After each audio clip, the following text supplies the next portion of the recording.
لاڑکانہ میں پولیس اہلکار کے ہاتھوں شہری کی ہلاکت، مقتول علی کلہوڑوں کے لواحقین کا عدالت جانے کا اعلان، پولیس پر جانبداری کے الزامات، مبینہ پولیس مقابلے میں زخمی اہلکار زیب جتوئی کا کرمنل ریکارڈ سامنے آ گیا، ریاست کی مدعیت میں علی کلہوڑوں کو ڈاکو ظاہر کر کے مقدمہ درج کیا گیا تھا، ذرائع کا کہنا ہے علی زیب جتوئی ماضی میں منشیات فروشی کیس میں گرفتار ہو چکا، واقعے پر ڈی آئی جی کی قیادت میں تحقیقاتی کمیٹی قائم، ایس ایس پی لاڑکانہ کا کہنا ہے پولیس اہلکار کو بھی قانون کا سامنا کرنا پڑے گا۔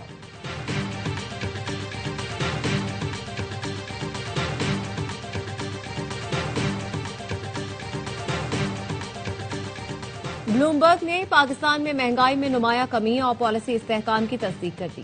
عالمی مالیاتی اعداد و شمار کے لیے بلومبرگ کی پاکستان سے متعلق جائزہ رپورٹ کے مطابق پاکستان میں قیمتوں کا استحکام اور معاشی نظم و نسق بہتر ہو رہا ہے۔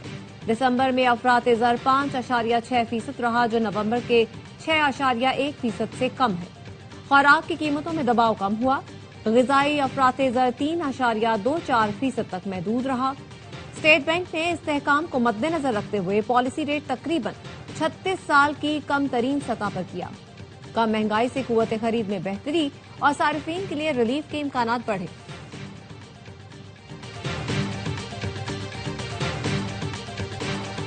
پاکستان اسٹاک مارکیٹ میں نئی تاریخ رقم، 100 انڈیکس نے پہلی بار 1,79,000 کی سطح عبور کر لی۔ انڈیکس 2,679 پوائنٹس اضافے کے ساتھ 1,79,034 پوائنٹس پر بند ہوا۔ دوران کاروبار انڈیکس میں 3,112 پوائنٹس تک کا اضافہ دیکھا گیا۔ سونے چاندی کی قیمتوں میں پھر اضافہ، پاکستان میں سونا 5,700 روپے مہنگا، 1 تولہ 4,60,262 روپے کا ہو گیا۔ چاندی 227 روپے مہنگی، 1 تولہ 7,862 روپے میں فروخت۔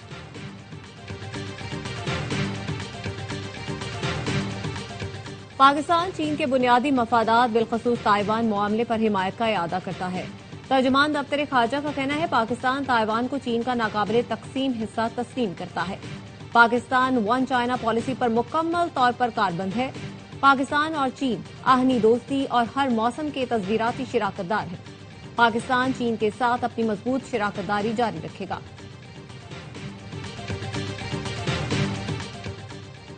سعودی عرب کے ولی عہد شہزادہ محمد بن سلمان اور قطر کے امیر شیخ تمیم بن حمد آل ثانی کے درمیان ٹیلیفونک رابطہ، تعلقات کو مزید مضبوط بنانے کے طریقوں پر تبادلہ خیال، سعودی ولی عہد اور امیر قطر کی علاقائی اور بین الاقوامی امور پر بھی گفتگو، خطے میں امن و استحکام کو فروغ دینے کے لیے مشترکہ اقدامات پر بات کی گئی۔ لوگوں کو اختیار نہ ہونے کا چورن نہ دیں، ٹاؤنز کے پاس میئر سے زیادہ اختیارات ہیں۔ میئر کراچی مرتضی بہاب کا گلزار ہجری اسکیم 33 میں ترقیاتی منصوبوں کی افتتاحی تقریب سے خطاب، کہا کراچی میں MKM کے 2 درجن سے زیادہ اراکین صوبائی اسمبلی ہیں، آئیں ساتھ بیٹھیں تاکہ آنے والا وقت ملک کے لیے بہتر ثابت ہو۔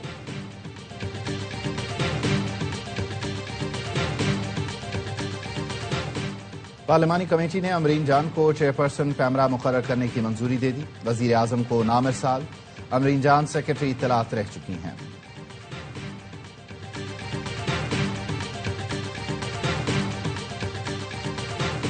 اسلام آباد ہائی کورٹ نے قانونی کارروائی کے بغیر گرفتاری کو اغوا قرار دے دیا۔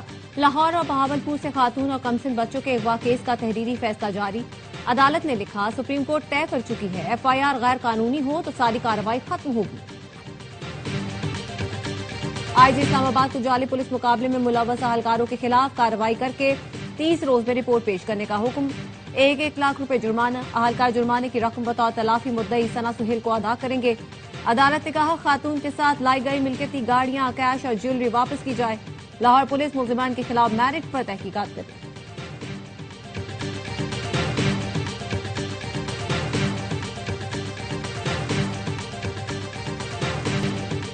کراچی میں لانڈھی ہسپتال چورنگی کے قریب ٹریلر نے موٹر سائیکل چلانے والی لڑکی کو کچل دیا، 26 سال کی بشرا جان بحق، ٹریلر ڈرائیور فرار، پولیس نے ٹریلر تحویل میں لے لیا۔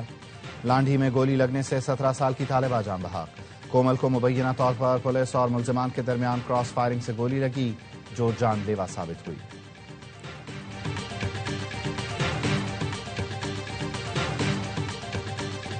بلوچستان میں خواتین طالبات کے لیے پنک بس سروس کا آغاز کر دیا، وزیر اعلیٰ بلوچستان سرفراز بگٹی نے ایکس پر لکھا مقصد خواتین طالبات کی آمد و رفت کو محفوظ اور باوقار بنانا ہے، خواتین کے لیے محفوظ ٹرانسپورٹ نظام اصلاحاتی ایجنڈے کا اہم حصہ ہے۔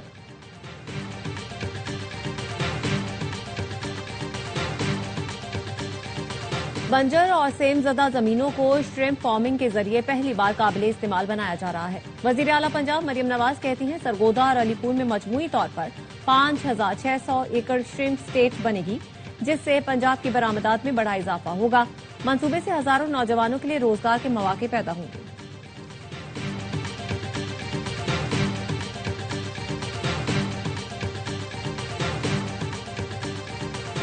وزیر اعلیٰ مراد علی شاہ کا سندھ سیکریٹریٹ کا دورہ، ترقیاتی کاموں کا جائزہ لیا۔ 6 غیر حاضر سیکریٹریز کو نوٹس جاری کرنے کا حکم، وضاحت طلب کر لی۔ محکمہ بلدیات، خوراک، فارسٹ، ثقافت، لیبر اور لائف سٹاک کے سیکریٹری غیر حاضر تھے۔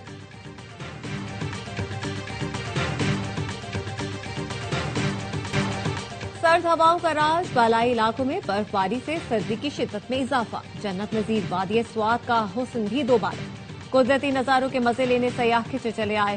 مانسہرہ میں برف باری نے شوگران، ناران کا آغان کی خوبصورتی میں رنگ بھر دیے۔ چمن سمیت شمالی بلوچستان میں برف باری کے بعد ٹھنڈی ہوائیں چل پڑی، پارا -1 تک گر گیا۔ چترال میں برف باری کے بعد ہر سمت سفیدی پھیل گئی۔ آزاد کشمیر کے علاقے باغ میں برف باری سے قدرتی حسن دوبالا ہو گیا۔ کراچی، کوئٹہ، لاہور سمیت مختلف شہروں میں بھی ٹھنڈی ہوائیں۔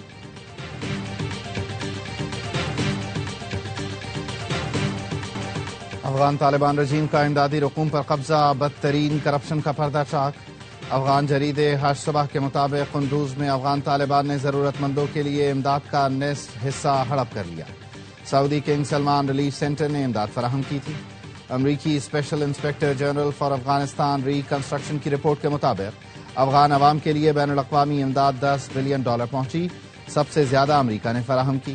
$293 ملین دہشت گرد نیٹ ورکس کے ہاتھ لگ چکے۔ امریکہ افغانستان کے لیے تمام امداد مکمل طور پر معطل کر چکا ہے۔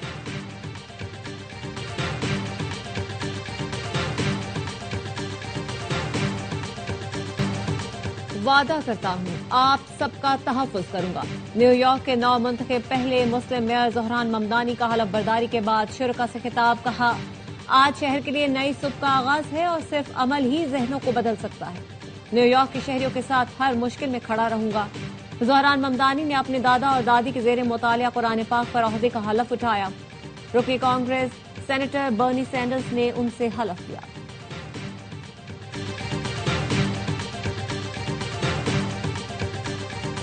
مقبوضہ کشمیر میں فلسطین سے اظہار یکجہتی مودی سرکار سے برداشت نہ ہوئی۔ جموں کشمیر چیمپئنز لیگ میں ہیلمٹ پر فلسطینی جھنڈے کا اسٹیکر لگانے پر فرقان بھٹ پر پابندی عائد۔ جھنڈا لگانے پر پولیس نے فرقان کو تفتیش کے لیے بلا لیا۔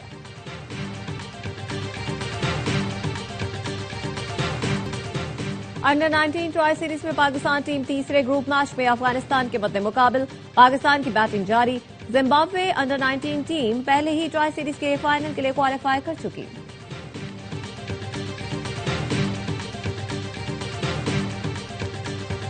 اور پاکستانی نژاد آسٹریلوی بلے باز عثمان خواجہ کا انٹرنیشنل کرکٹ سے ریٹائرمنٹ کا اعلان۔ اپنا آخری میچ سڈنی میں انگلینڈ کے خلاف کھیلیں گے۔ الوداعی پریس کانفرنس میں کہا کیریئر کے دوران نسلی امتیاز کا سامنا کیا گیا۔ کہا گیا پاکستان کا مسلمان کرکٹر ہوں، کبھی آسٹریلیا کے خلاف نہیں کھیلوں گا۔